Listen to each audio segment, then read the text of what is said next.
إلا بالله العلي العظيم حسبنا الله ونعم الوكيل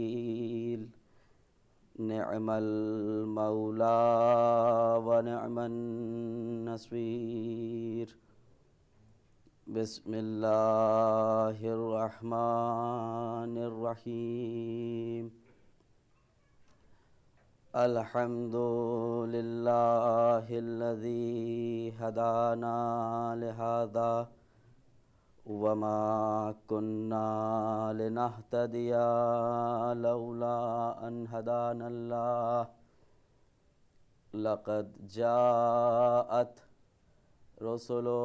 ربنا بالحق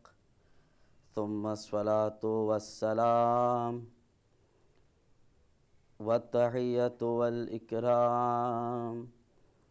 على أشرف الأنبياء والمرسلين سيد العرب والعجم جسمه مقدس معطر مقدم نور الهدى مصباح الظلم شفيع الأمم صاحب الجود والكرم مولانا ومولى الثقلين جد الحسن والحسين أبي القاسم محمد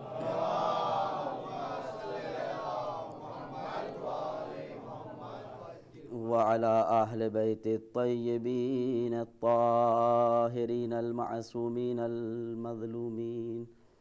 ولعنة الله على أعدائهم أجمعين أما بعد فقد قال الله تبارك وتعالى في كتاب المبين بسم الله الرحمن الرحيم الرحمن علم القرآن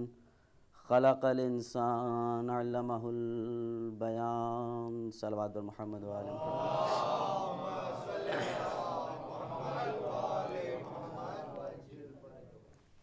محترم سامعین کرام، کچھ گفتگو شروع کرنے سے پہلے آپ حضرات کی خدمت میں جو سب سے اہم بات ہے اور جس چیز کا جواب آپ شاید چاہ بھی رہے ہوں گے کہ آئے تھے ایک بڑے ذاکر کی مجلس سننے کے لیے، لیکن مجھ جیسا حقیر آپ کے سامنے موجود ہے۔ لیکن عزیزو، یہ طے شدہ بات ہے کہ مولانا کشمیر سے تشریف لائے تھے، بہت اہم وجہ رہی ہے اور کچھ بڑی مجبوری ہے کہ جس کی بنیاد پر میں آپ حضرات کی خدمت میں حاضر ہوا ہوں، اور مولانا صرف آج نہیں آ سکے ہیں۔ انشاءاللہ کل سے جیسے ان کی مجلس آپ حضرات سماعت کر رہے تھے اسی طرح سے پھر ویسے ہی رہے گی۔ آج تھوڑا مجھے آپ کو برداشت کرنا پڑے گا۔ ایک صلوات اور محمد والے محمد۔ میں نے حضور سے مولانا سے پوچھ بھی لیا تھا کہ قبلہ کس موضوع پہ گفتگو ہو رہی ہے، تاکہ اگرچہ میں اس کے اوپر جس طرح مولانا گفتگو کر رہے تھے اور اپنے علم کے ذریعے آپ حضرات کے سامنے کچھ باتوں کو پیش کر رہے تھے، اگرچہ اس حد تک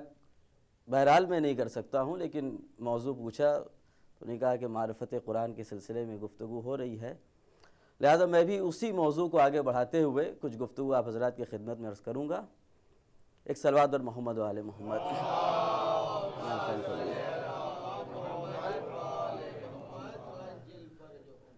ارشاد رب العزت ہو رہا ہے۔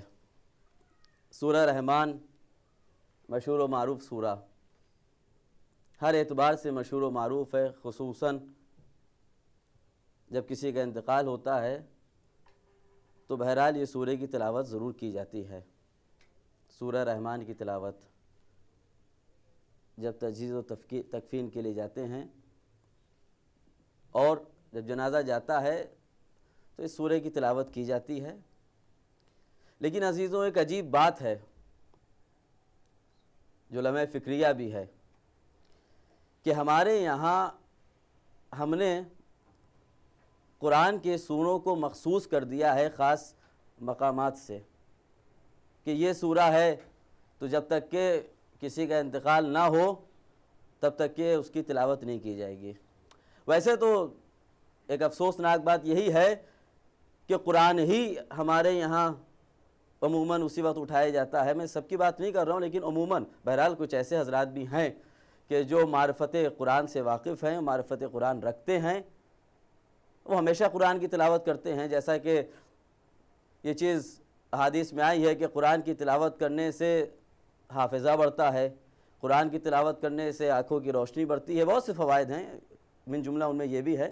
تو عزیزان محترم، جب کسی کا انتقال ہوتا ہے تو سورہ رحمان کی تلاوت کی جاتی ہے، لیکن افسوس اس بات کا ہے کہ قرآن کریم نے وہ چیز کہ جس کو موت کہا جاتا ہے، کہ جو ہمارے یہاں ایک وحشت ناک چیز سمجھی جاتی ہے،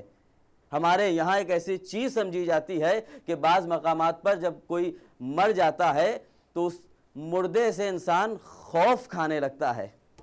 انسان خوف زدہ ہوتا ہے۔ عزیزوں، اس موت کو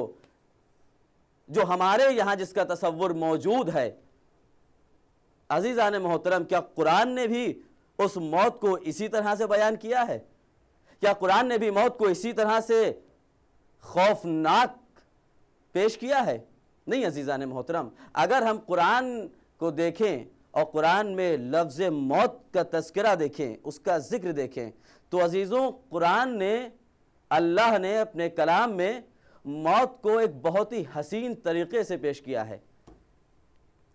جس کو ہم بہت زیادہ خوفناک سمجھتے ہیں، جس کو ہم بہت زیادہ ہیبت ناک سمجھتے ہیں۔ قرآن کریم اس کے سلسلے میں کہہ رہا ہے کہ موت